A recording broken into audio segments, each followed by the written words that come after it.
بسم اللہ الرحمن الرحیم، والصلاة والسلام علی سید الانبیاء والمرسلین۔ سامعین اکرام، حضرت علی رضی اللہ تعالی عنہ کی تیسری کرامت ہمارے چینل پر آپ کے سامنے ہم اپلوڈ کرنے لگے ہیں۔ مولا کائنات حضرت علی کو اللہ تعالیٰ نے یہ فضیلت عطا فرمائی تھی کہ آپ گرمیوں کے موسم میں گرم کپڑا پہنتے تھے اور سردیوں میں آپ باریک کپڑا زیب تن فرمایا کرتے تھے۔ حالانکہ ہماری یہ طبیعت ہے کہ گرمیوں میں انسان باریک کپڑا پہنتا ہے اور سردیوں میں موٹا کپڑا استعمال کرتا ہے، لیکن حضرت علی رضی اللہ تعالیٰ عنہ اس کے برخلاف کرتے تھے۔ ایک شخص نے آپ سے پوچھا کہ مولا کائنات، آپ کو کیا گرمیوں میں موٹا کپڑا پہننے سے گرمی محسوس نہیں ہوتی؟ حضرت علی رضی اللہ تعالیٰ عنہ نے اس راز سے پردہ پھر اس طرح اٹھایا۔ آپ نے فرمایا کہ جب غزوہ خیبر ہوا تو میری آنکھ میں کوئی ذرہ جو ہے وہ چلا گیا۔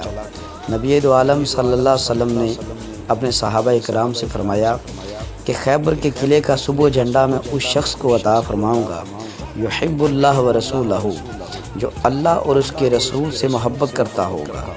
ہر صحابی کہتے ہیں رات ہمارے دل میں یہ خیال رہا کہ شاید صبح ہمیں یہ جھنڈا عطا کیا جائے گا۔ کہتے ہیں جب صبح ہوئی تو نبی علیہ السلام نے فرمایا آئینہ علی، کہ علی کہاں ہے؟ تو عرض کی گئی آقا ان کی آنکھوں میں تکلیف ہے۔ حضرت علی فرماتے ہیں کہ نبی دو عالم صلی اللہ علیہ وسلم نے مجھے بلایا اور حضور علیہ السلام نے میری آنکھ جس جگہ سے درد ہو رہی تھی اس جگہ پر اپنا لعاب دہن لگایا۔ فرماتے ہیں اسی وقت میری آنکھ کا درد چلا گیا اور اس جگہ پر نبی علیہ السلام نے میرے حق میں یہ دعا کی کہ اے اللہ، علی سے گرمی اور سردی کو ہمیشہ کے لیے اٹھا لے۔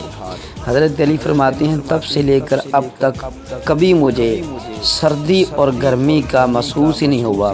میں جس موسم میں جیسے کپڑا چاہے وہ پہن لیتا ہوں۔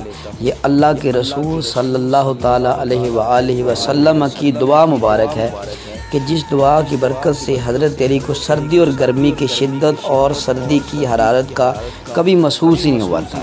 یہ بھی آپ کے جسم پاک میں اللہ نے یہ خاصیت رکھ دی، تو یہ بھی آپ کی ایک کرامت ہے جو اللہ کے رسول صلی اللہ علیہ وسلم کی دعا مبارک سے اللہ نے آپ کو عطا فرمائی۔ اگر آپ کو ہماری آج کی یہ کرامت حضرت علی کی جو ہم نے بیان کی پسند آئی تو کمنٹ باکس میں اظہار ضرور کیجیے گا۔ جزاکم اللہ خیرہ فی الدنیا والآخرہ۔